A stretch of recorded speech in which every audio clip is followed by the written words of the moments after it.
Let's get this sports podcast party started, all right?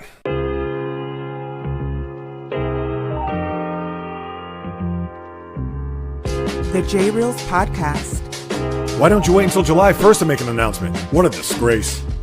He can rack up all these numbers in October, November, and December, but what really counts is let me see this in January. The sports rebel without a pause, delivering fast-paced, jam-packed sports talk like no other.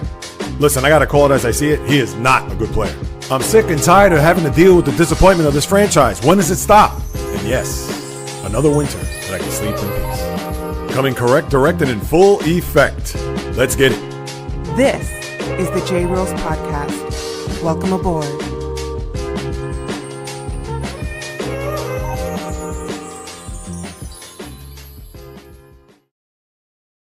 What is happening, my good people? Greetings. How are you? How's it going? How's everybody doing out there? What is the latest and greatest? Hope everybody's doing well, feeling fantastic, in excellent spirits. As we get closer to the month of May, April's going to go out with a big roar, as there's a lot to unpack when it comes to the sports universe, and you're here to listen to it all, as this is the JAYREELZ podcast with Joe JAYREELZ.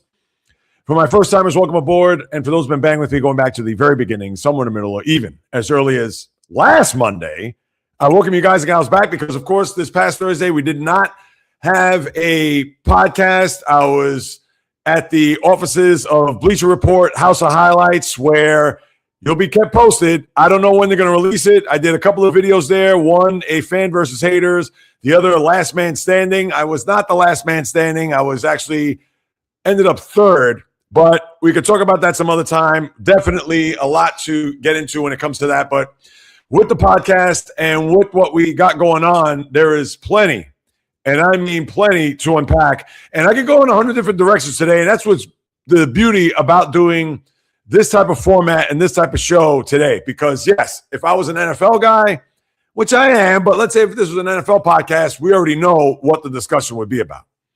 Or if I was a baseball podcast, you had a manager fired over the weekend, and maybe two more could be forthcoming.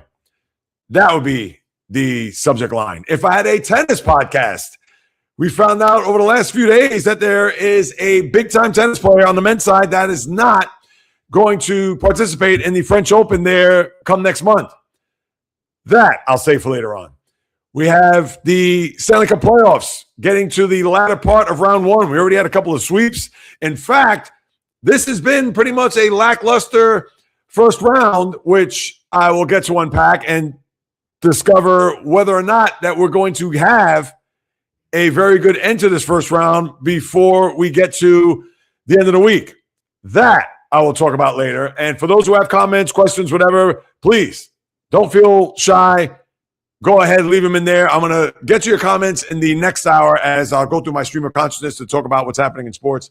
So please, people, I appreciate your patience on that. But I'm going to start off with the association, with the NBA, because when you look at this particular first round, and years past, you rarely get a very intriguing or drama-filled first round where you'd be lucky if you get one 7-game series. Hence last year when we saw Denver and the Clippers go a 7th game.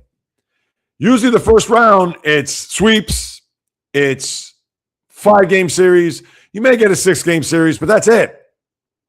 Where this time around, if you're an NBA fan or even a good sports fan, you have to like what you see here as we now get into the early part of the week, and hopefully we can get some series that will extend even into the weekend. Now, you have a scenario where in the association, I'm going to take this overall. I'm not going to go back to last night. I understand those are the games, the 4 games yesterday that are more recent. But you do have a situation where you have 2 series that are tied at 2.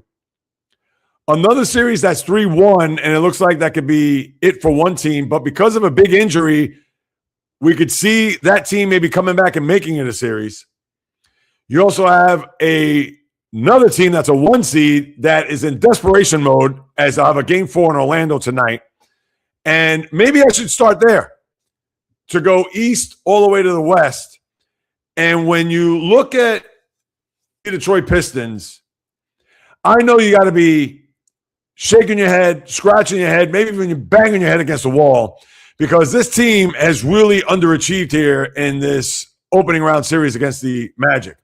Now, the interesting thing is that the Magic, who, if you recall, last year was a 7 seed, went up against the Celtics. Now, they lost in 5, but they were highly competitive, highly physical, and maybe that series of last year, with that experience and what they've been able to show at that time, albeit they were forgotten after the first round, but now they've parlayed that to a situation where now they have the Pistons, maybe not on the ropes, but they got their legs wobbled a bit.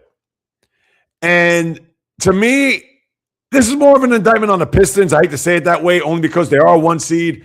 And we get it. They're not the bona fide one that we've seen in years past, whether that would be, let's say, OKC of the last few years, or if you want to even go way back, the Miami Heat in their heyday in the teens when they went to 4 straight NBA Finals. You could also counter with the Warriors, who were predominantly 1 seeds during that stretch, where you look at them and say, they're going to win that opening round series easy 4, if not 5. Shocking that it will go 6 games.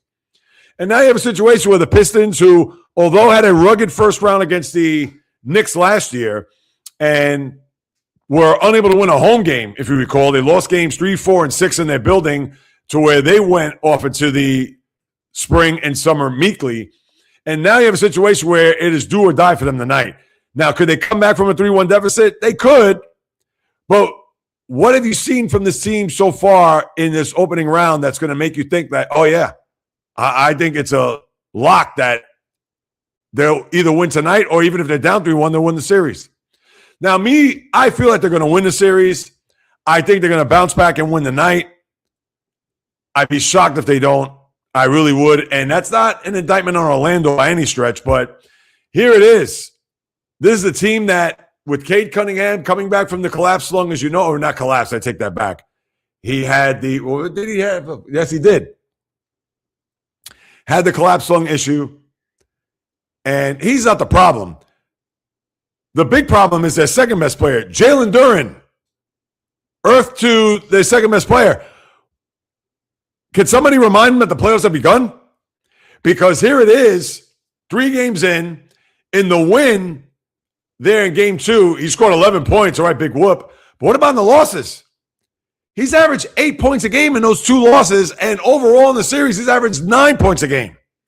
If the Pistons have any shot of going anywhere in this postseason, and let's just take this first round, he's got to put up better numbers than that. Nobody's saying he has to put up 25 and 14. It'd be nice, but he has to do a whole hell of a lot better than what he's done here, because if not, they may not get out of this round alive if he continues this offensive output. So for the Pistons, again, I think they'll win tonight. I still think they'll win the series. And even if they lose tonight, I'll say that they won't win the series. I still think they can, because they are 1 seed. They can't go back to Detroit down 3-1.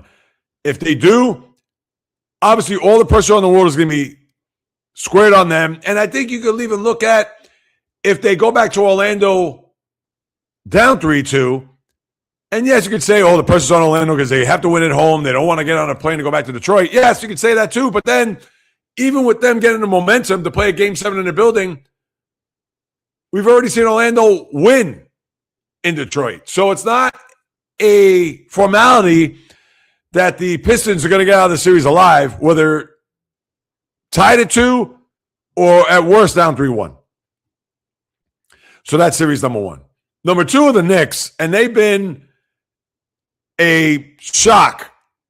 Let's call it as we see it. Now, listen, they righted the ship there on Saturday night in an absolute must-win, considering that C.J. McCollum was looking like Reggie Miller there in games 2 and 3, to where they took a 2-1 lead over the Knicks. And there are a lot of people thinking that, the Knicks aren't going to get out of the series alive, and they still may not. Although I think they righted the ship behind the triple-double by Karl-Anthony Towns there on Saturday night. And Jalen Brunson, who's not had a good series shooting-wise, he is not. And, in fact, a lot of people look at him as the big culprit as to why, other than Mike Brown, of course, but the big culprit as to why the Knicks have not been successful, especially in the first 3 games of the series. But now that they have put themselves in a position where it's a best of three, game 5 is tomorrow night. And the Knicks, I think they'll win a game 5 in their building, and they'll probably close out the series in Atlanta. Although I could see Atlanta firing on all cylinders for one last go-around before a game 7 at MSG later in the week. But I think the Knicks, and I predict them to win in 6 overall. So I think with that win, and they also got an extra day off, which I think bodes well for them since they do not play tonight. They'll play tomorrow. I think the Knicks will go ahead and win their series in 6. And then the other series that now has become interesting is Cleveland and Toronto, where the Raptors, who, let's face it, they look like they were going to be a dead team walking. I get it that they lost the first 2 games in Cleveland. It was chalk, and as long as the home court is taken care of, which doesn't bode well long-term because that means they'll lose in 7. But they had that big fourth quarter there on Thursday to put themselves in a position to where they got back in the series. And then yesterday, tooth and nail, scratched and clawed to where the Raptors, who were down, what was it? They were down, I believe, 8 with less than 5 minutes to go and down 7 with 3.5 minutes to go, and they came roaring back, took the lead. And I know you had that play where Donovan Mitchell goes out of bounds where they could have had an opportunity to win the game, and they didn't. So now the Cavs, and James Harden has not played well. I don't want to put it all on him just yet, but you figured you would have gotten something, at least a decent contribution from Harden there to try to get that series to 3-1. But now it's even at 2. Listen, I think the Cavs are going to win this series. It's probably going to go 7. I could see this being a full home court series, and then the Raptors will not prevail in a game 7, and then the Cavaliers will advance. That's how I see that unfolding. And then the Celtics and Sixers. I mean, what could you say after losing game 2 the way they did? And you thought to yourself, all right, this is going to be a rock fight between the 2 old rivals. But Friday night, where Tatum had the big 3 there at 103-100, and I know there were big shots that were made down the stretch, but to me, after the missed 3, I believe it was by Peyton Pritchard, and then you had Derek White, Johnny on the spot, get the rebound, kick it out. Tatum missed a 3, 106-100, and off you go as the Celtics win a big game 3 for them to put the pressure on the Sixers there last night. And what happened? Joel Embiid comes back in the lineup after the appendectomy and actually played pretty well for a guy who hasn't played in 2.5 weeks. Scored 26 points, played, I think, 32 minutes. But the Celtics were just bombing away from 3. A playoff record for them. I believe they hit 23 threes. As I've said at the beginning of the playoffs, and I've said for years with this team, if they're going to have an output from 3, and I believe their record when they shoot better than 40% from 3, and these are regular season stats, I believe they're 35-1. So you want to get to them less than 40% in order for you to win. And last night was indicative. They made 23 threes. I believe they were 48% for the game. And when you shoot, think about it. 23 threes, do the math. That's what? 69 points just on 3-pointers alone. I mean, that's going to obliterate anybody, even the best team in the sport. And Peyton Pritchard had a big game, 32 points. Jaylen Brown didn't even have to make a big-time contribution. Tatum followed up with 30 of his own. And the Celtics went away with a 30-point victory. And now they can close out their series tomorrow night at home, which I think they should. But sometimes they can stub their toes in these games, and we'll see. I think if you're Joe Mazzulla, knowing that the Knicks, their likely opponent in the second round, are going to play minimum 6 games, you say to your guys, before the Knicks take the court Tuesday night to play that game number 5, let's be over and done, get some rest, gear up, and chances are we'll see the Knicks down the road. That's it. End of story. And do I think the Sixers have any shot in hell to get back in the series? I think not.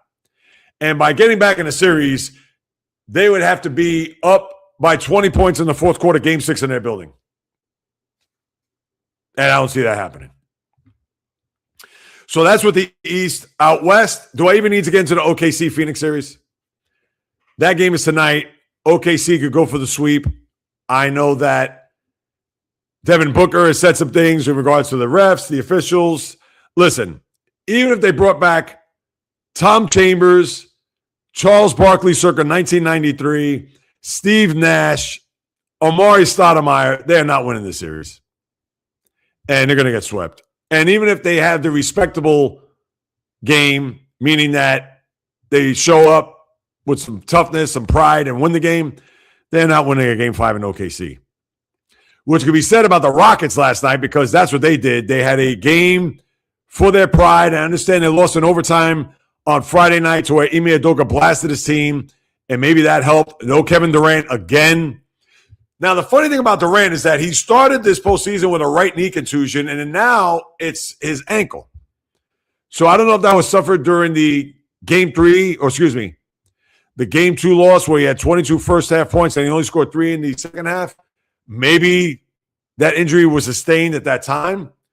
But the Rockets, all right, so they got their game. Who knows the status of Durant then? And who knows? Do they play on Wednesday? Let's see. They could play tomorrow night if they're going to do every other day from this point on throughout the rest of the first round. And I'll go through the schedule there toward the end of this segment. No, they get the extra day. So that could help Durant and the Rockets. We'll have to wait and see. Too early to tell, but that could be a possibility. And I'll say this. If Durant can't walk, that's one thing.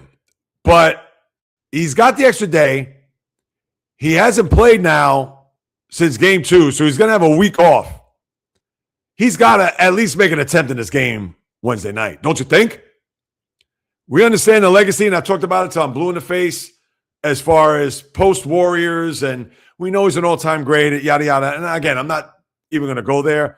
But can you at least suit up and give it a shot, KD, like you did in Toronto for Game 5? Now, sadly, you blew out your Achilles that night, and he actually got off to a good start in that game. Who knows? Maybe he's going to be a little reticent to think that, if I go out there, then I'm really going to hurt myself. And who knows? At 37 years of age, it's not, this was in 2019, 7 years ago. Geez, where does the time go? When he was 31 years of age. So, but still, you'd want to see him at least go out there and give it a shot. Especially if you're a Rocket fan. And an NBA fan for that matter. And one more time, you see him on the bench in street clothes. We know he can walk. I understand you got to run, you got to jump, you got to cut. I get that. But you would think that, hey, I got to at least, even if I give my team 12, 15 minutes at best, try to slow it down, half court, etc. I mean, you're only getting paid $50 million a year. That's just me. But who knows for the next guy? They may, give him a break. Not on this podcast. You've listened to me long enough to know that unless you're in a walking boot, give it a shot. Anyway, the other two games, San Antonio wins the 2 games in Portland, where I know you got that scuffle there with Danny Avdija and Stephon Castle. Tempers flaring. And Portland, listen, they're in the deep end of the pool. They had a great opportunity to steal Game 3. They did not. Wembanyama comes back, and he had some issues with the concussion protocol because he flew with the team. Thought he could have played there on Friday night, did not play yesterday, 27 points. He didn't miss a beat. And Portland, it was close, though. Third quarter was 78-76 until they turned the Jets and they took off and beat the Trailblazers. And now you would think they just set themselves up for an execution for a Game 5 to where the Spurs are going to win. I'd be shocked if that would have happened. And we know about the concussion. He left the game, and the Spurs had that 14-point lead before they came roaring back to win the game. And now it just looks like this is going to be a foregone conclusion that the Spurs will win there on, I guess that was Wednesday night they play or Tuesday? No, they'll play Tuesday night. And then the last game, and this could be the most intriguing series of all because with the Timberwolves up 3 games to 1 right now, But with Dante DiVincenzo out since he ruptured his Achilles, and even more so, Anthony Edwards hyperextending his knee, and thankfully it wasn't anything more damaging than that, but he could miss a couple of weeks minimum, which means that you're not going to see him for the remainder of the series. Now, is this the light that the Nuggets needed in order for them to maybe get to the end of that tunnel to where they could outlast the T-Wolves and win this series? Now, remains to be seen because the T-Wolves have dominated. And I know Jaden McDaniels came out with the comments that, they got bad defenders and they took umbrage, the Nuggets that was, but then what did you see in Minneapolis that would make you change your mind? Because they just took it to them. And even in the game 3, and I don't know, I got to make sure I pronounce this guy's name right, so I got to bring him up. But this guy coming off the bench, where with Edwards being hurt and obviously the situation with DiVincenzo, Ayo Dosunmu scored 43 points. I mean, who is this guy? Nobody could pick him out of a lineup, and all he does, and he put up not only just the big numbers, but the shooting percentage, everything. It was 13 to 17 from the floor. I believe had the most points by reserve coming off the bench in a zillion years. And I saw the graphic there too. I forgot who it was off the top of my head. Maybe if I look it up real quick, I'll tell you who that player was. But I mean, was in the water or what was in the breakfast of Dosunmu for him to have this type of effort where he pretty much blindsided his teammates. Even Julius Randle said, I didn't know he had that type of talent. And for the T-Wolves, and who knows, maybe they've uncovered a guy that maybe, at least for this round, could contribute enough offense to put the Nuggets out to pasture.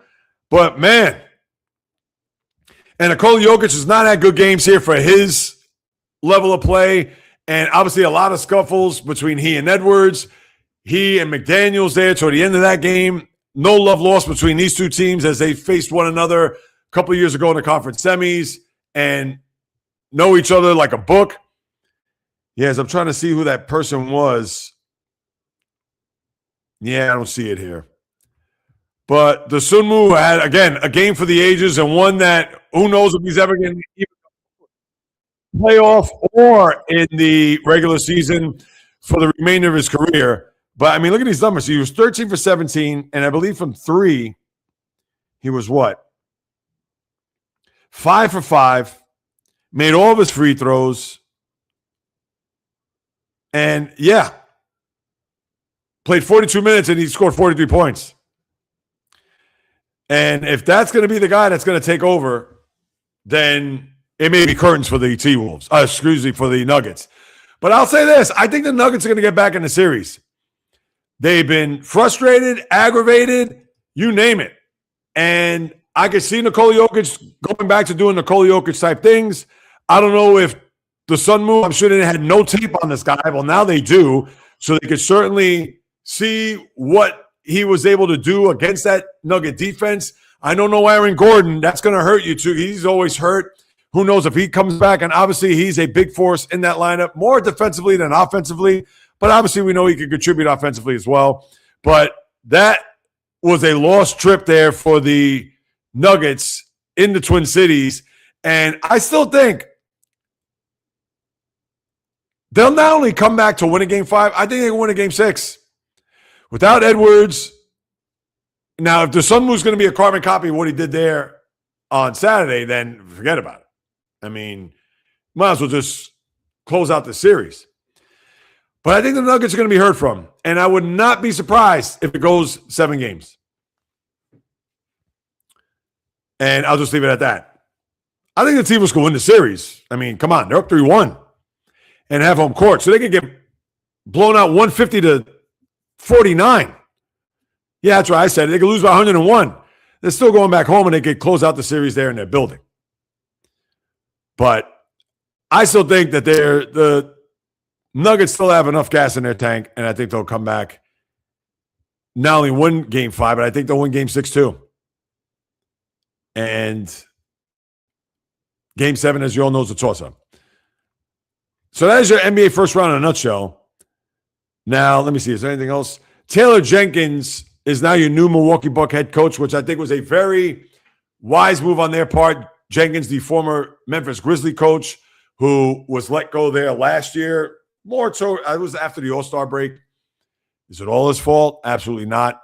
But for the Bucks, who need some sort of semblance, they need to have a guy that's going to – now, of course, has he won a championship? Does he have a big-time NBA resume? He does not, but he's a very good young coach, and I think he will stabilize what hasn't been there in the last couple of years with Adrian Griffin getting jettisoned and then bringing in Doc Rivers. So now you have a new voice, a fresh voice, a younger voice that is going to, who knows, if Giannis is still going to be there, that is going to be a big mystery this coming off season. But you have to think that bringing in a guy like Jenkins will certainly do more good than harm. So we shall see what's going to happen there with the Bucks, obviously, when we get to the latter part of the year. So that is your NBA. Let me see. Is there anything else I need to add here when it comes to the association? Anything I missed, skip, etc.? No, I pretty much got everything. Yeah, show pride, blah, blah, blah. Knicks, playoff record. Yes. So that's what you got with the NBA. Now, as far as the NHL, I lace up my skates to see what's happening on the ice. Let me pull that back up there, JAYREELZ. I'm going to need that. As far as the NHL, I kind of hate to admit this, but you have 2 series that are already done. You have another series that hasn't even reached the game 4, which will be tonight in Utah, and the Mammoth are up 2-1. All right, you have Montreal, Tampa, where Tampa made a big-time comeback. They were down 2-0 going into the final minute of the second period before Jake Gunsel scored a goal to make it 2-1. And then Brandon Hagel with the 2 goals in the third, including one there with about 4.5 minutes to go, ices the game as Tampa gets out of Montreal with a split and go back home to now a best of 3. And the same could be said for Minnesota and Dallas. After Dallas gets wasted in game 1, they win games 2 and 3 and then lose a game number 4 to where now that's a best of series there. But other than that, it's slim pickings. Flyers were up 3-0 against Pittsburgh, but thanks to Sidney Crosby saving the day, they were able to extend that series to a 5th game in their building. Let's see what happens there, and I'll get into it in a minute.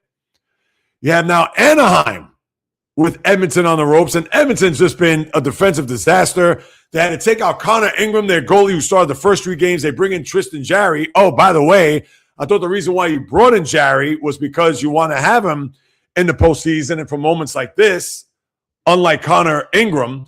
And although Jarry played well, he was okay yesterday, but Anaheim and their onslaught and what they've been able to do, and I understand the goal there in overtime where it just passed the goal line and Edmonton was exasperated thinking that was inconclusive. There was no way that should have been allowed as a goal, but you watch the replay, and yes, it is close, but it certainly goes past the goal line. The red lamp lights up, and that's it. Ducks are up 3-1 in the series. Edmonton, who knows if there's a situation with Connor McDavid and an injury. He has 4 points in the series, which, again, that's a point a game, but for McDavid, that is pedestrian. And you got to wonder whether or not he's hurt. Of course, he's downplaying that. He's not saying it. They have now a do-or-die Game 5 in their building. And I'll say this. For the NHL, you have no original 6 teams. Well, you still have Boston, which they're on their way out, let's face it. And Montreal's still hanging around. But you don't have New York. You don't have Toronto. You don't have Detroit. You don't have Chicago. And Boston's going to be on their way out shortly. You don't have the reigning Cup champ Panthers.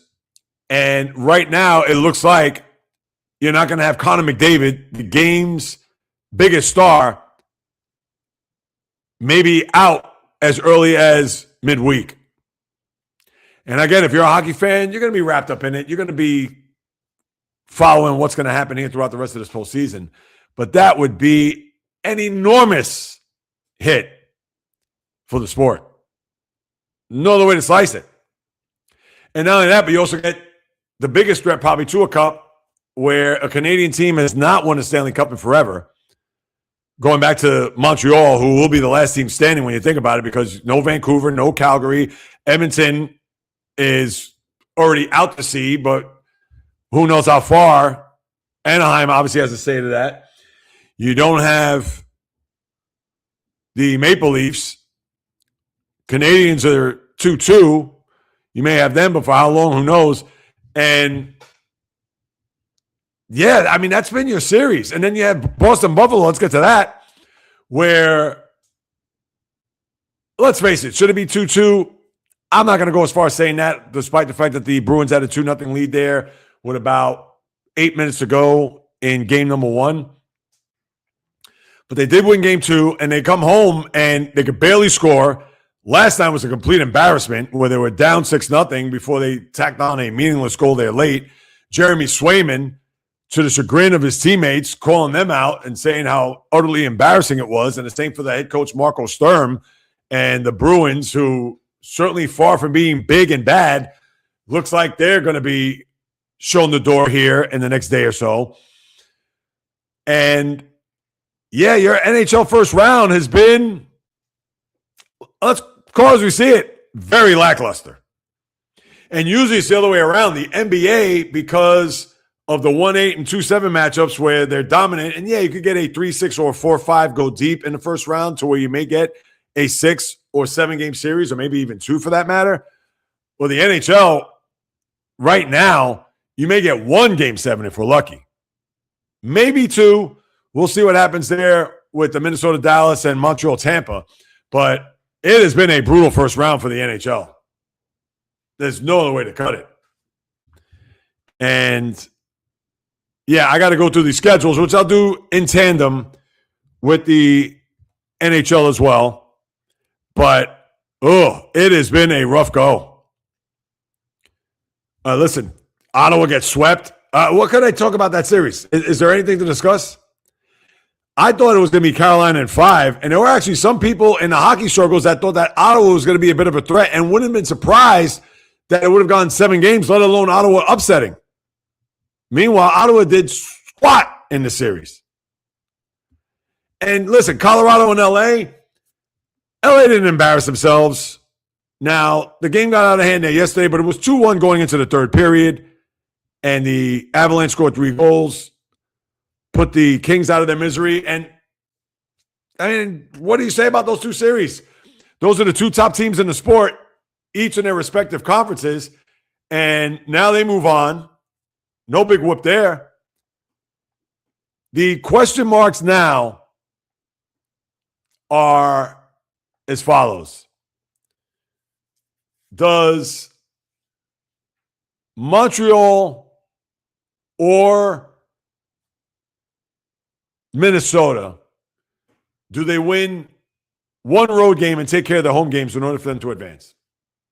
To me, that's a big question because we don't know both of those series are best of 3. Utah and Vegas. Now, I haven't really watched that series closely, I got to admit, and I know they had the first playoff game in Utah there ever. But as it is, Utah is looking more like a team that is pumped up, ready to go, and maybe Vegas playing on their heels a bit, taking the Mammoth lightly. I could see Vegas winning this game tonight. Although Utah, you never know. Does the Mammoth win this series? Whatever. I think I had originally the Knights in 6. Let me see that. Yeah, I may have said 6. I don't have that typed down here because I remember I had recorded that for the channel. So, yeah, that's what you have. Yeah, I don't think any of these series.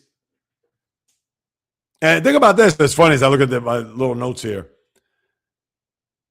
Boston had a 1-0 lead in game 3 and had a penalty shot, Victor Arvidsson, which could have been up 2-0 in the game. Missed the penalty shot, actually sailed wide. And since then, they've outscored the Bruins 9-1.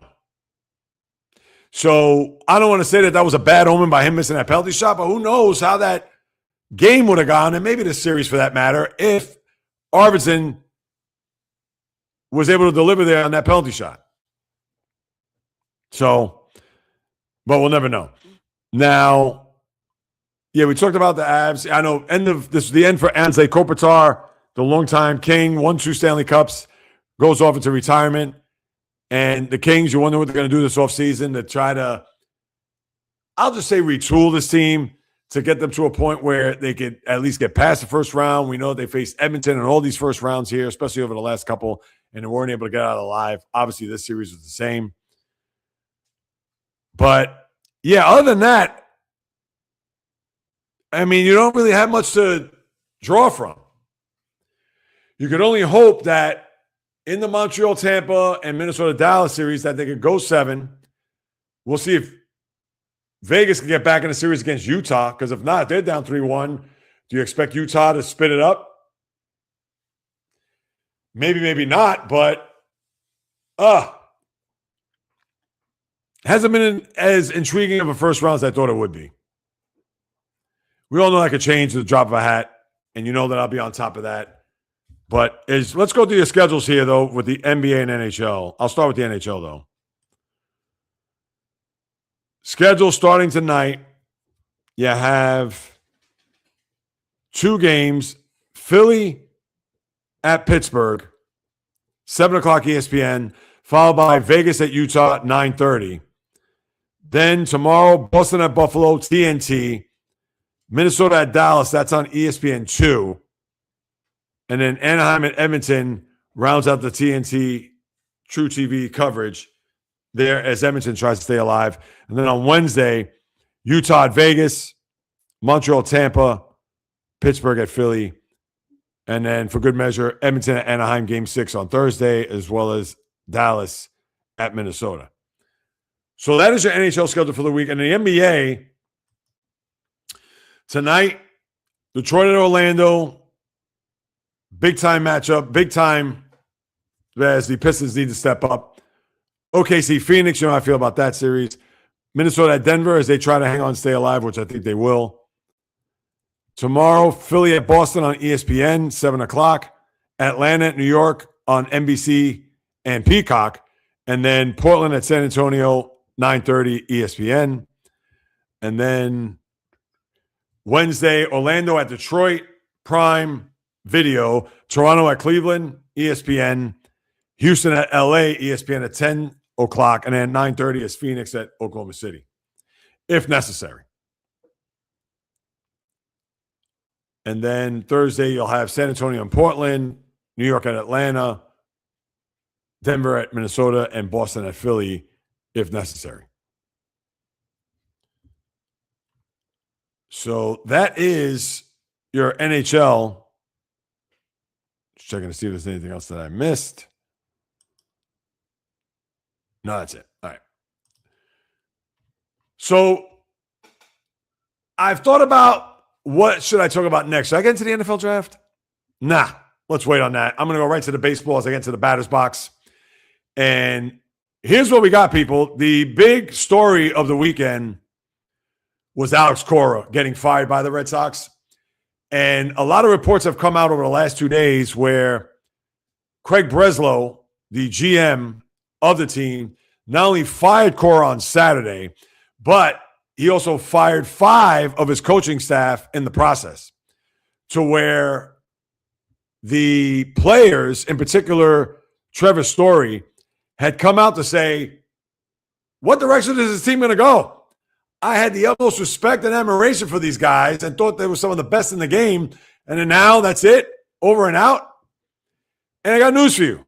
He's right, because Craig Breslow is in the same wagon, in my eyes, as David Stearns, because, yes, he did bring in pitching this offseason by acquiring Sonny Gray, signing Ranger Suarez. You bring in Johan Oviedo from Pittsburgh, but another guy, where the contributions, and did not address the offense to where he relied so heavily on guys like Roman Anthony and Marcelo Meyer, where he let Alex Bregman walk. And I'm sure could have been in the running to bring in Pete Alonso, which would have been just a sight to behold with the monster seats out there and hitting them onto Lansdowne Street. But they relied too heavily on their younger players to the point where their offense, now granted, once they fired and they scored 17 runs there on Saturday, where they pounded the Orioles, and then they closed out the series with a win there yesterday, so they're 2-0 under the new manager. And that being Chad Tracy, the former Major League player who's also the AAA manager of Worcester for the Red Sox, and been so since 2022. But to me, he got hosed. Let's call it as we see it. Cora should have never gotten fired. I get it. There's going to be a fall guy and a scapegoat or whatever you want to call it. But this falls more on Brezel than it does Cora. He doesn't even have an offense to work with. Should I even read you off the lineup? And I'll go by yesterday because Saturday, that's where they got a million home runs. Duran, fielder. You know who he is. Won an All-Star MVP a few years back. 189. Wilson Contreras. All right, 253. He's had, I think, 4 or 5 home runs. 253 is not lights out, but okay. Roman Anthony, over 3 in the game yesterday, 217. Wilyer Abreu, who right now is their best hitter at 298. 1 for 3 in an RBI. Ceddanne Rafaela, batting 276. All right, you could say he's doing well. Marcelo Meyer, 224. Chad Durbin, at third baseman, 169. And, yeah, I want to get to some other guys, though. All right, but this Red Sox offense is from hunger. And the pitching hasn't held up their end of the bargain either. But I just thought Cora got a raw deal here, and this is not all on him. You want to say maybe get to the Memorial Day break? All right, fine. I'll give you that. But, And I knew something had to be done, but,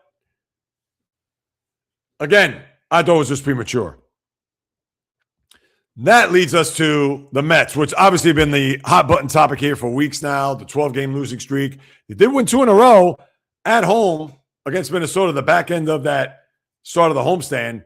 And then now Colorado comes into the weekend. Colorado, who I picked as an under. Colorado, who lost 119 games last year. Colorado, a team that you couldn't pick out of a lineup. They come into New York, 3 games, a washout on Saturday, but they win 4-3 on Friday night. The Rockies then sweep the doubleheader over the Mets yesterday, where the Mets scored a measly 1 run. And you know me, I've been on the David Stearns, get him out of town. I've had enough.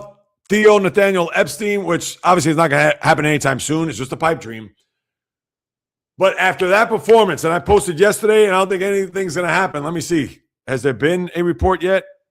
Because you figure a day off, dust settles, cooler heads, kind of get an idea. Not the case. But I really felt that if the Mets weren't going to score a run, and they didn't, in the second game of that doubleheader, that Mendoza doesn't see Tuesday night where the Nationals come to town, that he was going to get let go. Well, right now they still have him. And I don't know if that's a good thing or bad thing. But again, this all begins and ends with the GM.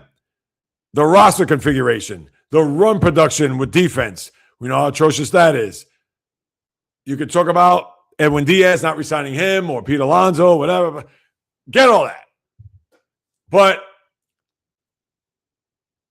I am surprised that at this very moment of this recording that Mendoza's not fired. That's not to say he deserves it. That's not to say he should be, but getting swept by the Rockies and in the back 2 games in one day, scoring 1 run, it is beyond unacceptable. There's no way to defend it. There's no way to even think that, oh, he deserves another week. Nonsense. I thought that if they would have went into the series of Colorado, if they would have lost those 2 games, that he was going to be gone then. Now, mind you, the losing streak would have been 14 games in a row. But even after those 2 wins, you have a team that is not going to be anywhere near wild card contention, let alone playoff contention. And the Mets scored 1 run. And no one's head is rolling. To me, it just goes to show you how bad that the Mets are being run at this very moment.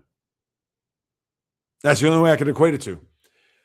And to think, to make matters even worse, as if it wasn't just bad only for the Mets, as having the not only just one of the worst records in the sport, but mired in last place with the Phillies, another team who's 9-19. They haven't gotten double-digit wins just yet. And the Phillies, who have lost 5 of 6 over the last 2 weekends to the Braves. This past weekend, they lost 2 of 3. And Rob Thomson, I don't know. I hope you're renting and you didn't buy. I mean, that's all I could say. You talk about a team that's underachieved. It's the Phillies. Trey Turner can't hit his way out of a wet paper bag. They cut Taijuan Walker. I understand, no big deal at the end of the day, but why? All of a sudden, he's the fall guy for all the Phillies' problems. Bryce Harper, 254, got the bat that's a situation where, got the bat. I'm just trying to just gather my thoughts here, people. My apologies. But they've been atrocious. I mean, that's all there is to it. And you wonder whether or not Rob Thomson is at the edge of that plank, either further along than Mendoza, side by side, or maybe Mendoza right now has a half step ahead. But think about this. The Met and Philly roster combined, 18 wins, $695 million, and they are both, as of right this very second, it's not even May 1st. We're still, if you include today, 4 days from May 1st.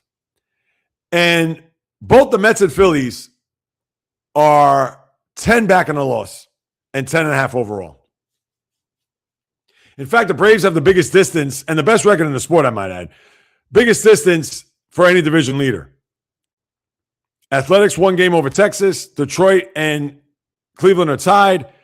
Yankees are 1 in the loss, a game and a half ahead of the Rays. Cincinnati, a 1-game lead. And the Dodgers, a half-game lead. And the Padres played the Diamondbacks over the weekend in that Mexico series, and they split. That's why if they would have played on Friday, they would have had an extra game, and who knows, whether they'd be tied or a full game back.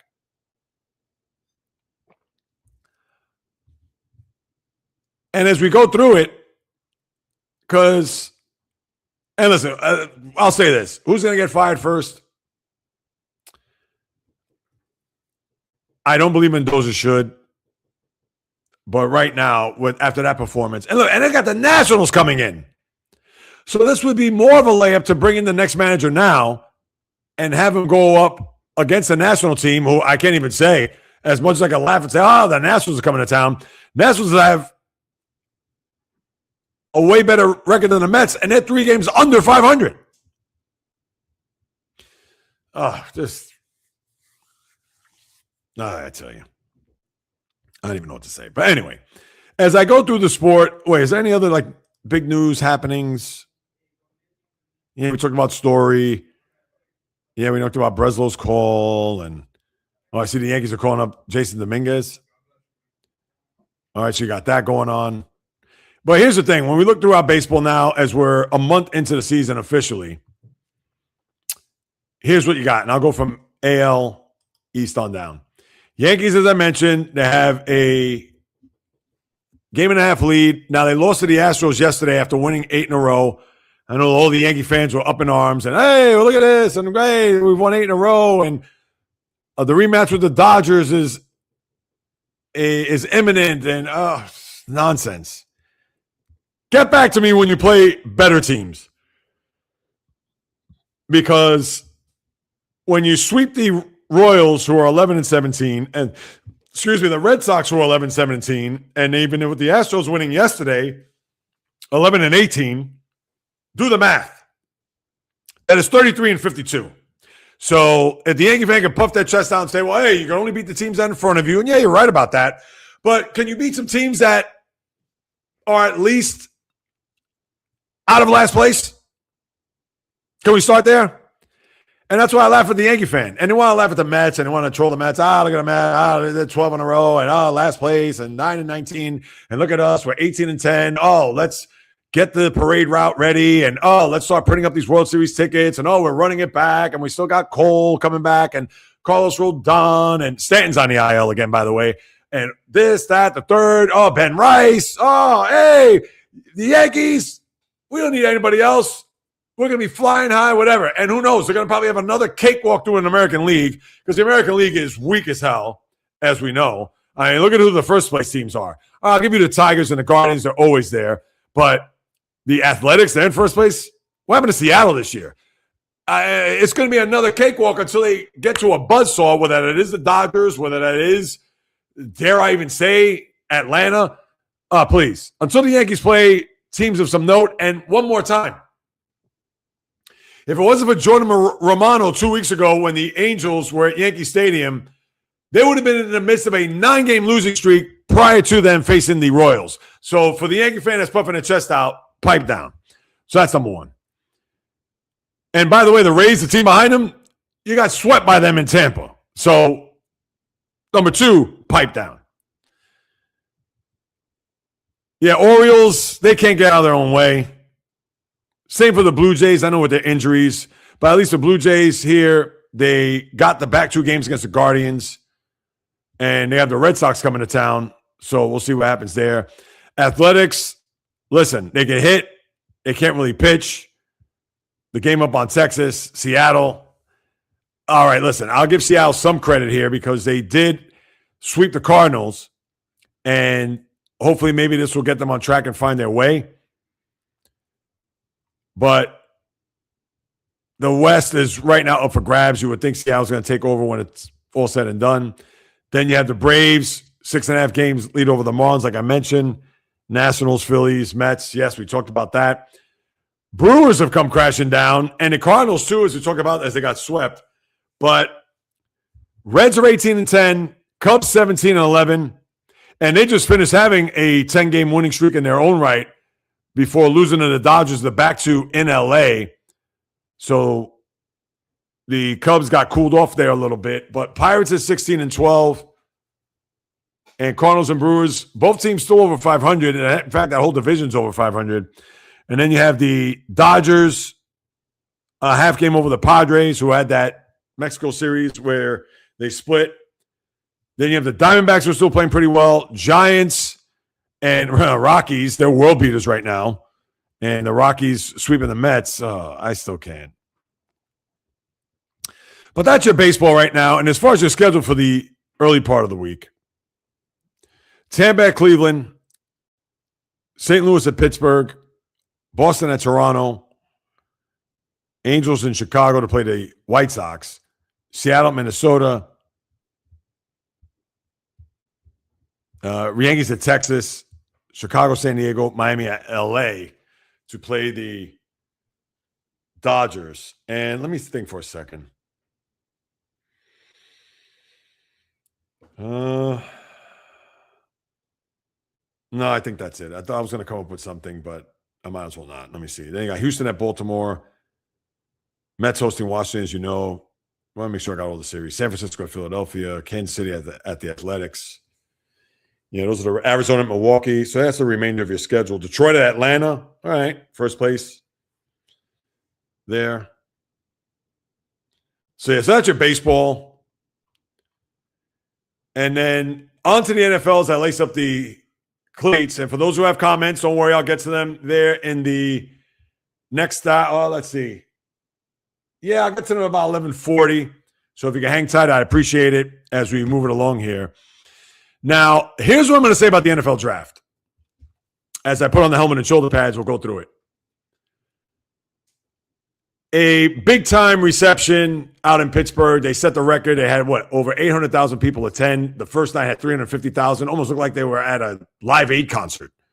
I know we've seen in Green Bay. We've seen big turnouts, etc. But that was a sight to behold there in Pittsburgh, especially on Thursday night. But if anybody's looking for a grade, winners, losers, etc., I've been long past that, people. And I'm not doing that to try to shirk my responsibility as a podcast host or try to just punt the NFL draft to the side or get on the NFL. I'm not going to do that. But the one thing I will say is we could go through every draft known by man. And yes, there are some takeaways and there are some situations where you're going to think, oh, wow, I think they drafted poorly. And you can have your opinion, etc., 1,000%. But here's all you need to know about me trying to dissect this draft carefully and peruse through teams or the winners and losers, if you want to call it. In the first round, Mel Kiper, who is everybody looks at as the draft god, and no knock on Mel, just calling it as I see it. His mock draft netted 3 correct answers. 4 total, but Mendoza, everybody knew Mendoza was going to be the first player chosen. But only got 3 others right. And Peter Schrager got 4 right after Mendoza. And Schrager's a guy that I admire and respect. But you mean to tell me that we're going to take heed from guys who, yes, they watch more college football than anybody on the planet, but only get 4 of the selections right? Not to say they had to get 20 of the 32 or even half, but could you give me more than 4 or 5? Could you give me 10? Could you give me 12? And we understand this is all a crapshoot, but that is the point. It is a crapshoot. We can't grade this until we get 2 or 3 years down the road. And here is the case in point. Look at the 2023 draft by the LA Rams. They drafted Byron Young, I believe in the second round. Let me see if I can pull this up real quick. Well, that could have been an early 3rd round pick. And they also drafted Kobe Turner, defensive lineman, 3rd round. Do you know who else they got in the 5th round of that draft? Oh, yeah, the wide receiver, who arguably is the best one in the sport. That being Puka Nacua. Did anybody back then say, oh, the Rams, I don't know how they did in this draft. Puka Nacua, who's this guy? Why would they draft him? So therefore, I am not going to sit here. I'll give you some takeaways, no doubt. But I'm not going to sit here and go through every team and break down every position that was needed, etc., in order for me to quantify or even justify that, oh, this team was a winner. Oh, that team was a loser. Oh, this was the whatever. And to me, I don't want to waste your time in that regard.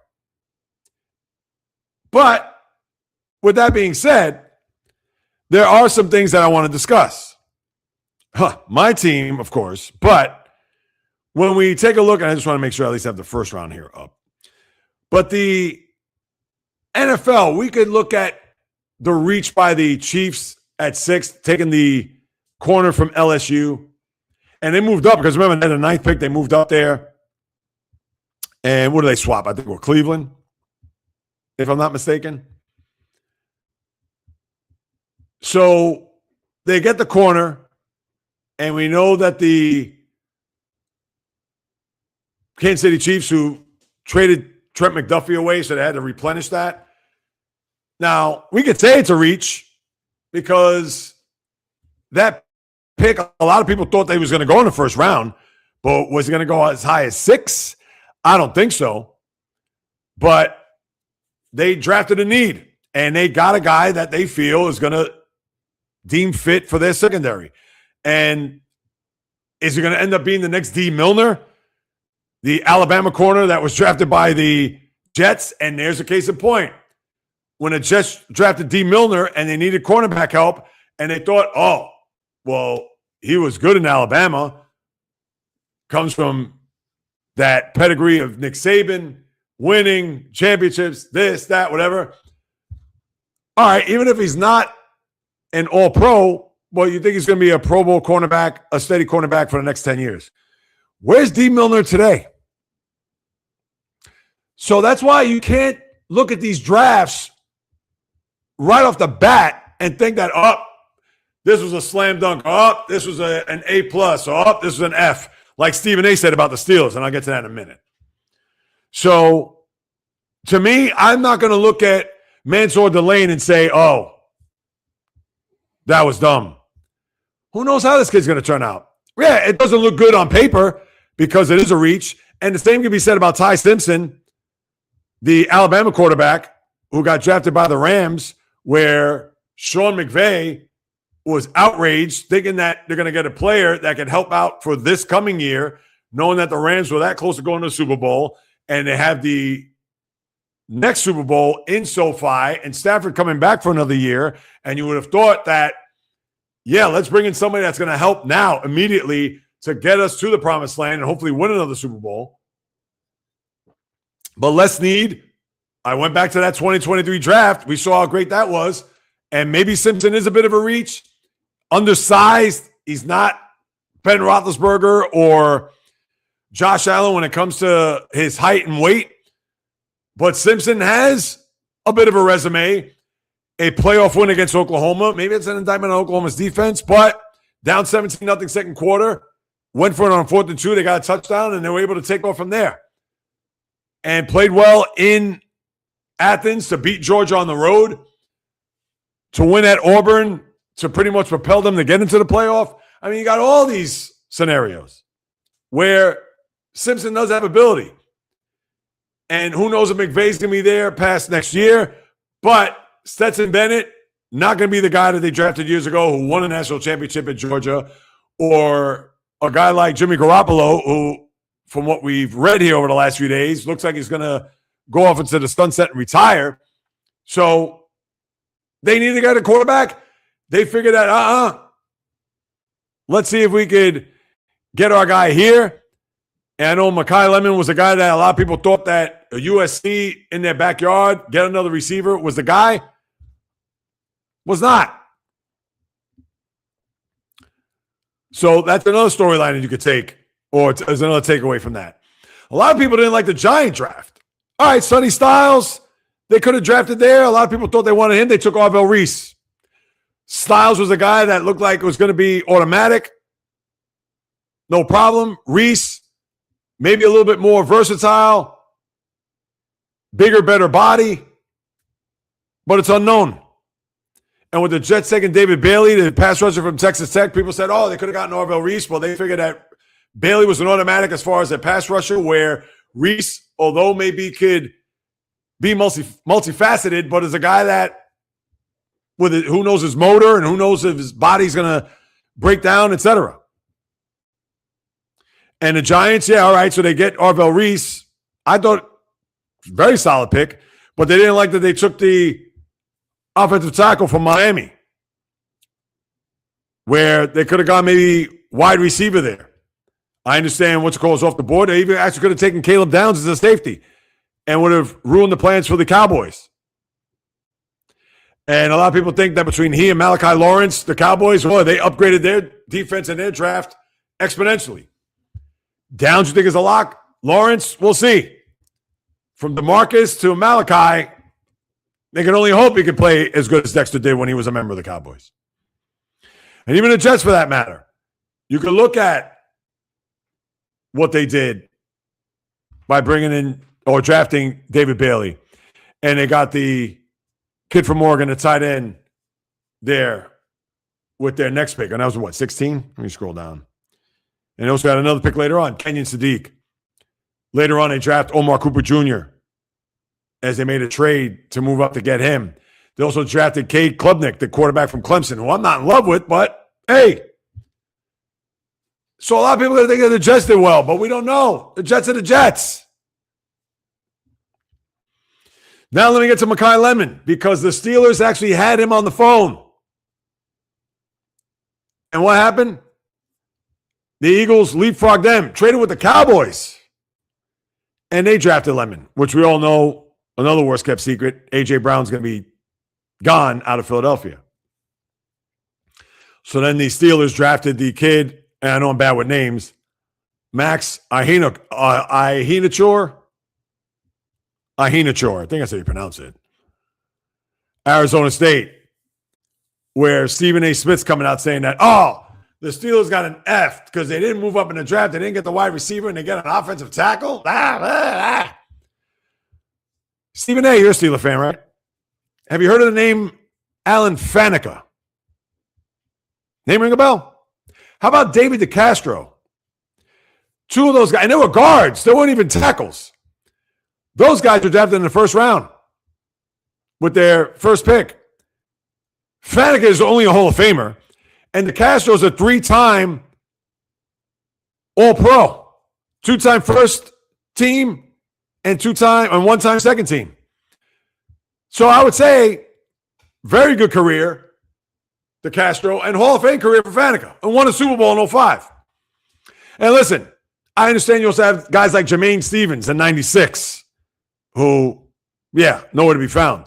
And he was actually a converted defensive lineman to an offensive lineman. So that was a terrible pick by the Steelers. And again, that was 30 years ago. But in Troy Fatanu, I understand, jury's still out, injury plagued first year. Let's see what happens here. And to me, that was a safe pick because they knew with Broderick Jones and his health that they had to bring in a guy that, all right, they didn't get their wide receiver. They got him in the next round with Jeremy Bernard from Alabama. And in the third round with Drew Aller, the quarterback from Penn State, who I do not love. Now, there's a guy that has size, arm strength, etc. But to me, is can the guy win? 1-6 against top-ranked teams. I believe top 10 teams in the country. And if you're a Steelers fan, you can't be happy with that. So, and we can go to the rest of their draft. But to me, those top 3 picks, they get the receiver, etc. I got another receiver later on. I got a corner. But you can't look to think that, this was a terrible draft, or, this is a great draft. It's also, yeah, we can talk about that from the periphery, but we're not going to know fully until we get 2-3 years down the road. Now, when I was in my 20s and early 30s going to the draft, it was, hey, all right. Oh, that was a bad pick. Oh, that was this. All right, we get that. But, and you could talk about that from the surface, but anything deeper than that you guys know or feel or think that, this was a waste, or, I can't believe this or that, whatever. You don't.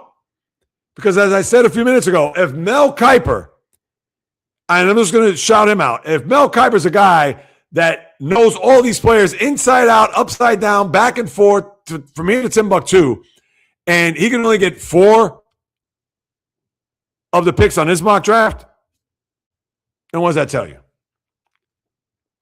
And I bet you if you go back to the 2023 draft, especially with the Rams, where did he have Puka Nacua? Probably had him on his mock draft. Maybe he had him as a 3rd-round pick for all we know. Maybe didn't even have him at all. And it would be a downright shame if he didn't have him. And as a matter of fact, I'll look that up after the podcast. But you just don't know with this. And yeah, it's great banter with other NFL fans to go back and forth, to talk about it, etc. But the bottom line is you just don't know. And therefore, I'm not going to cast any judgment, etc. Listen, I got to talk about the Browns draft. I know the Browns draft, they look like they drafted some good players. They got the offensive tackle, and then they also moved up. Well, no, that was the trade. They moved back. They get the wide receiver from Texas A&M, Casey Concepcion. A lot of people think he's going to be pretty good. But yeah, is anybody watching A&M football? I get it that they're in the SEC, but are you saying on a week in, week out basis, oh yeah, I know Casey Concepcion like the back of my hand? Come on. Who are you fooling, guys? And yeah, I mean, we go through the list of all these teams and how they made out. But the only way we're going to know is when we start watching them in games. Until then, you can be happy, you can be unhappy. But as I said before, and I'll say one last time, you never know. I think that's it with the NFL. Let me just double check. Yeah, Simpson, Steelers. Oh, should I even get into this? Mike Vrabel. Yeah, I said I was going to talk about this. So, real quick on Vrabel before I get to my last thing. As you know, I'm not the morality police. I'm not here to condemn him. I'm not here to criticize him, etc. But the one thing I will say is this. After his press conference, and he says, oh, no more talk about it, whatever. And little did he know, and the rest of us knew that there were some pictures dating back that the Post had from 2020 and 2024. Mind you, he was with Tennessee at the time. But when you have more evidence of stuff that certainly does not look good for you, and then the day after, you're going to talk about how, oh, I'm not going to be around for the third day of the draft because I'm going to go to counseling. I'm going to get the help that I need, whatever. And that's a great thing. I get it. But after the fact, did you not think of counseling prior to in your press conference to say, yeah, I need to be a better husband, coach, this, that. There's some things they need to clean up, and I don't want to talk about it further. And I get it. He didn't have to reveal whether or not he was going to go for counseling then. But considering that in his monologue or him discussing what had taken place with the athletic writer Diana Rossini, who has been let go since, and now that these other photos have surfaced, it's like, oh, wait, let me come back. Sorry, guys. Hey, it's me again, Mike Vrabel. Oh, by the way, I'm not going to be around for day 3 of the draft because I'm going to start counseling. Comes across as a little disingenuous, if you ask me. All right? And again, it's not that you had to announce it when your opening monologue, what was that? I guess it was last Monday or the Monday prior to that, or the week prior to. But now all of a sudden, damage control. Hey, guys, it's me again. It's a bad optic. Doesn't look good. Sorry. Because whether you're going to counseling or not, prior to this coming out, it just makes you look foolish. Because now it's a scenario where people actually think that he should be, if not suspended, maybe even fired. I won't go as far as saying fired. This isn't because there's some people online that says, oh, wait a minute, how does Ime Udoka or Sharon Moore, the Michigan coach, and of course the Rockets coach, who at the time was with the Celtics, how do they get fired and Vrabel doesn't? Well, with the Celtics and with Michigan, there are rules to not get involved with anyone on the staff or within the organization to have a relationship with. Prohibited. You're done if you do so. And with Sharon Moore, he got even to a next level because, as you all know, went to the house, breaking and entering, got arrested, whatever it was, the whole nine. Not to rehash that whole thing. Mike Vrabel didn't commit any crimes. Mike Vrabel did not disobey any rules within his contract or within the rules of the organization as far as having an extracurricular relationship with somebody within the organization. Diana Rossini is a writer. Now, he's got to own up to his peccadillos, and this is more than a peccadillo, where he got caught with Rossini, the owners' meetings there about, 10, 12 days ago, however long it was, 2 weeks. And now the mea culpa in front of his family, in front of his teammates, in front of his owner, everything obviously doesn't look good. And even after the fact, looks worse with the other stuff going back 4 and 6 years ago. But the Patriots, that wasn't on their watch. And even this thing with Rossini. Now, it would say something if Robert Kraft came out and says, Mike, I got to suspend you for the opening game of next season. Which would be almost a discipline, conduct detrimental to the team, because let's face it, the coach is other than the owner, of course, and the GM, but the coach is the face of your team. He's the guy that's supposed to lead the 53-man roster. And for him to go out on his wife and have whatever he had with Diana Rossini, whether it was platonic, whether it was in as much as it was to be, even with the hug and the fingers interlocked, it's not a good look. And I think he should get suspended. Just a game. Nobody's saying that, oh, there's a 4-game suspension. Oh, he should get fired. He didn't break any rules. So I don't think he should be terminated. Now, who knows? If there's other things that come out, maybe, listen, I'm not going to speculate or whatever, but if other stuff starts to come out where Mike Vrabel's looking like, I hate to say this, Tiger Woods, then you got something. Then it's like, whoa, we can't have a guy on a team that's just been with a writer and now with maybe some of the training staff or the athletic staff or who knows, the marketing team or with accounting, who knows? But, hope I didn't lose you guys. If it lost me, my apologies. But yeah, it's just Vrabel now's got a, no pun intended, made his bed, he's got to lie in it. So now let me get to my last thing. I'll break out of the tennis racket, and then let me get to your comments. A huge hit for the French Open without Carlos Alcaraz, the defending French Open champ, I might add, where he has an ailing wrist, said he's going to have to step down, and he's not going to play in the preceding tournament, which I believe is the Italian Open in Rome. And the French Open, which I believe starts 3 weeks from today. I got to look at the calendar. I think that's May 15th. Let me think. Yeah, I think that's 3 weeks from today it begins.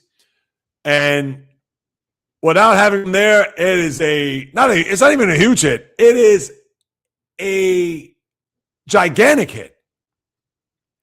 Because when you think about the last three, or really not the Australian, when you date back to last year, French, Wimbledon, and U.S. Open, your final was Alcaraz and Sinner.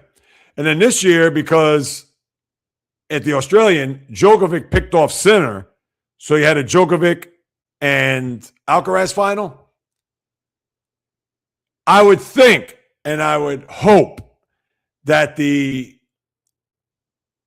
people there who run the tournament and start to put up the seeds and the brackets that they have Djokovic on the other side of the bracket where we could potentially see them in a final. Because without Alcaraz there, they have to put him there. I mean, if he's in the same draw as Sinner, where they may meet up in a semifinal, then why just give the title to Sinner? Because whom else on the men's side is going to come back to win? Daniil Medvedev, Andrei Rublev, Casper Ruud, Holger Rune, Tommy Paul, Taylor Fritz. Any of these guys have a shot? Oh, of course they're going to have a shot, but I mean, seriously. These guys who are in a different stratosphere from Sinner, Alcaraz, and even Djokovic for that matter. And Djokovic's what? I think he's going to turn 39 this year. So as much as you want to call out and say this and that about, not having Alcaraz there, it's all right. The sport's going to be fine, at least for this. It's not in the least. And this is why they got to get Alcaraz, this is why they got to get Djokovic on the other side of the draw. Because if not, the men's tournament there at Roland Garros is going to be a snooze fest. And it's just a shame they're not going to see Alcaraz there, A, to defend his title, but B, maybe have another collision course with he and Sinner, just like you saw last year, and which was one of the all-time great matches there where Alcaraz was down 0-2 and actually was down, I believe, at set and championship break in that final match. And even in the fourth set, I believe, one of the great matches you'll ever see, but you're not going to see them at least here in the French. And who knows? Wimbledon is soon thereafter, but we still have time between now and then to see whether or not Alcaraz will be healed and ready to go there at the All England Club. All right, let me get your comments. Yeah, Dylan, am I talking? Yeah, I am talking about stuff. Vlado. Greetings to you all. I can't be in this live. I have guests. Oh, that's all right. Daughter won gold. Congratulations. Oh, wow. That is awesome. Denver is out. Oh, you don't like Denver? That's interesting. Based on everything I said, I don't know if you stuck around for that, Vlado. But Vlado, I appreciate you. And please, my thoughts, prayers, regards, all to your mom, Marjana. Always got to shout her out. Let's see. Val, of course, liking the lives. Oh, I got 7 likes already? Oh, look at that. Show my shorts. That's good. Uh-oh. How is it? Is that how coaches get fired? And yeah, generally it's the general manager. Could be the owner at times, as we saw with James Dolan when they fired Tom Thibodeau last year. But no, that's a good one there, Val. Generally, it's the GM. They're going to be the ones responsible for hiring and firing the managers or head coaches, whomever that may be. So that's what you have with that situation. What about your Giants? Oh, listen, they played better. They come east to play the Phillies, and who knows? The Phillies are in worse shape than the Giants, so maybe they can win 2 out of 3 and continue their good vibes and good feels. Dante didn't get it. Yes, he did. He is done. Toast. No DiVincenzo for the rest of this postseason. And Edwards got a bone bruise. Yes, but that was due to the hyperextension of his left knee, which was ugly when you watched it live and even the replay. But that's why I think that series is still there for the taking, especially for the Nuggets. But they got a lot of work ahead of them, not having Edwards on the lineup for the T-Wolves. Yes. And when is that game? Cowboys-Ravens in Rio? They're probably not going to have it yet. Is the Cowboy?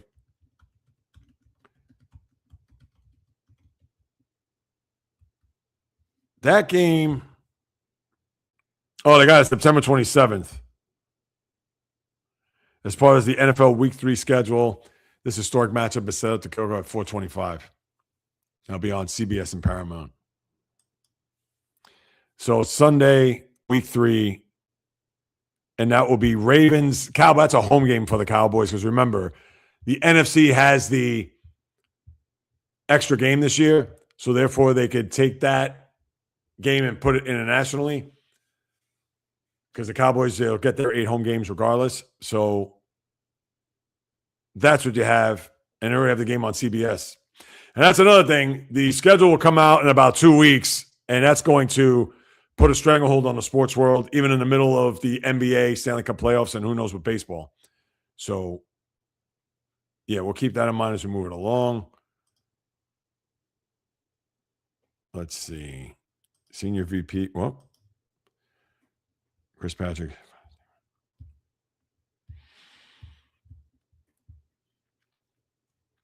Yeah, and that's for the, what is that? I need a nape. Uh-oh. I changed from chia seeds to... Yeah, I hate that too, Fuqua.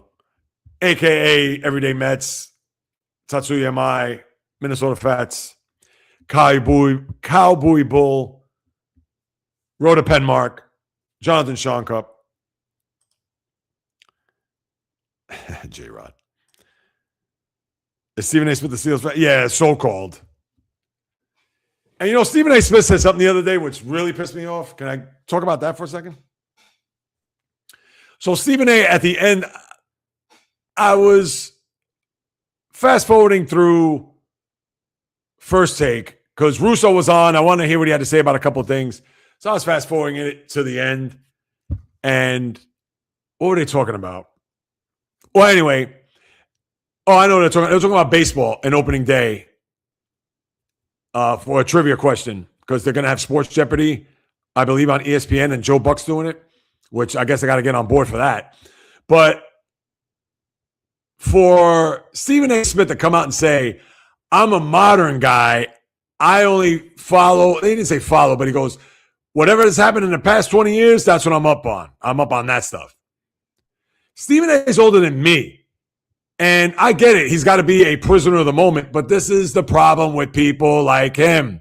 You would think he wants to get into the history of the sport or sports. You would think he wants to go into the weeds on certain things. No, he's got to appeal to the younger folk. He's got to appeal to what the networks and the suits there at the network are going to want. They're going to want younger audiences. They don't want to hear about Johnny Bench and the Big Red Machine in the 70s. They don't want to hear about the Drive for Five Islanders. Dare they even talk hockey? They don't want to hear. Think about this. They didn't want to hear about the 90s Cowboys of Troy Aikman, Emmitt Smith, Michael Irvin, Darren Woodson, Charles Haley. They don't want to hear that. And they can't get enough of the Cowboys on that network. But no, that's too old. We can't talk about that. Disgusts me in so many ways, shapes, form, and fashion. And for him to say that, yes, I think the Pistons win tonight. I still think they'll win the series. If they lose tonight, though, I don't know, man. Could somebody wake up Jalen Duren and tell him that the playoffs began? Here's the question. Fuqua, all I'll say is this. It should be Mendoza at this point. And, you know, it's me. I'll drive to Citi Field to get David Stearns out of here. But how does your team, the team that you manage, against the Colorado Rockies in your building, how do you not only get swept, but in the last two games score one run? I know your offense is terrible. I know it's bad. I know they've been shut out a million times here, and we're not even into May. But who on the Colorado Rockies pitching staff are you going to be afraid of or scared of or have you shaking in your boots and be like, oh? They are not facing Randy Johnson, Kurt Schilling of the 0-1 Diamondbacks. And dare I even say, let's go back, a history reference. They are not the awesome foursome of the 70 Orioles of Jim Palmer, Dave McAnally, Pat Dobson, excuse me, and Mike Cuellar. Look those guys up. Those guys, 4 pitchers on that staff, won 20 games each. Last I checked, the Rockies do not have a rotation like that. But they came in here and they shut down the Mets. So my answer, Mendoza, you got to go.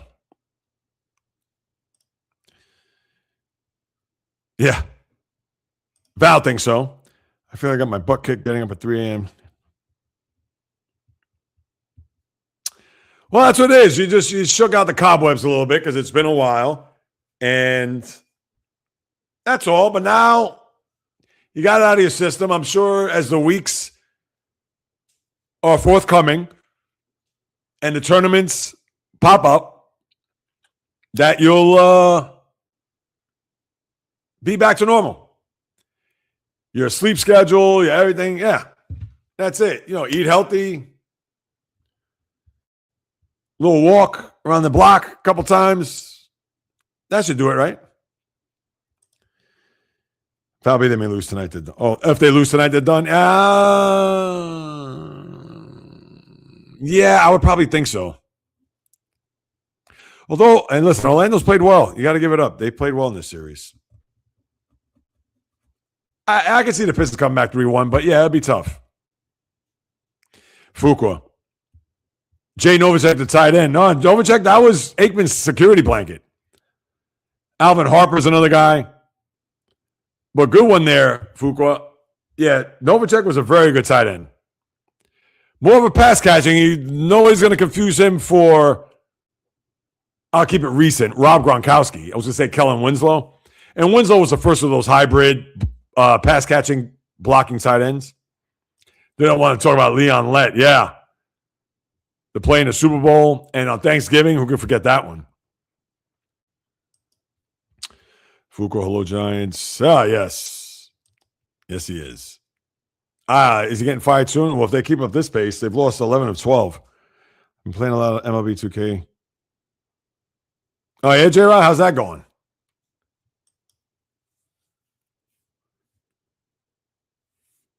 Well, the Phillies, yeah. Now, think about this. The Mets have now lost 15 of 17, and the Phillies 11 of 12. And as I said earlier, they have won 18 games between the both of them, and their payrolls total This year only, $695 million. This is going to make a jump on the ocean in this series. Yeah, no, they haven't been good. But they could grab the home court back tonight if they go ahead and win. And I think they'll win tonight. I think they will. Let me see if I caught up on the comments there.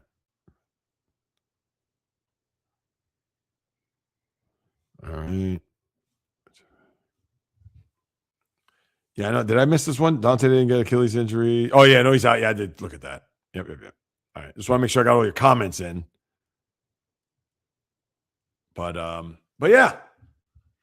Let me see. What's happening with anything else going on in sports?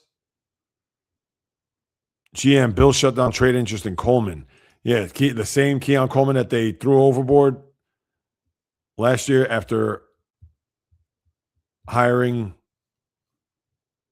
their head coach.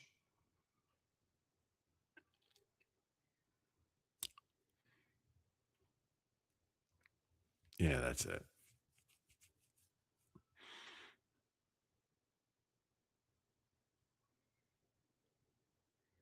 Yeah, just reading some stuff out, pouring on a tone. All right. Yeah, I think that'll do it, people. Unless I get some more comments. Can't agree more. Duran has to take over. He's missing in action, that's for sure. Yeah, I mean, here's a guy. You know his numbers, Jay, and he's averaged 9 points a game this series. And in the 2 losses, he scored 16 points total. How's that going to win you games? He's got to turn it around and fast if they have any shot of advancing in this playoff. All right. Yeah, I think that's going to do it, my good people. Oh, hang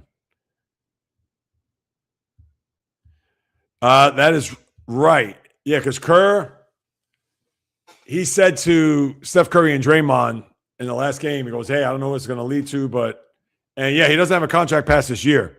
And listen, if I'm him, it's time to move on. Steph Curry's long in the tooth. Draymond's long in the tooth. Does Porzingis come back? Probably not. Jimmy Butler has a torn ACL, which is going to be rehabbing. He'll come back midseason, but that's an expiring contract. Yeah, they're a mess. If I was him, I would step down too. I wouldn't even think about it.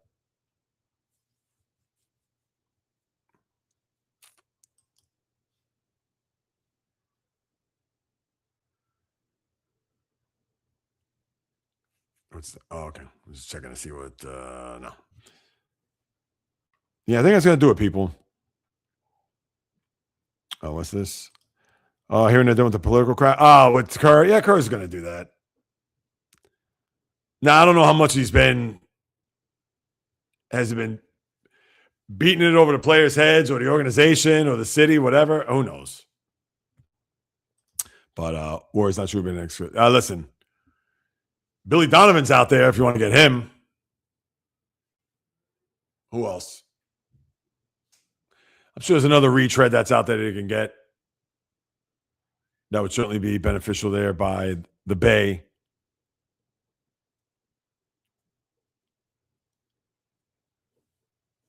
But yeah, I think that'll do it, people.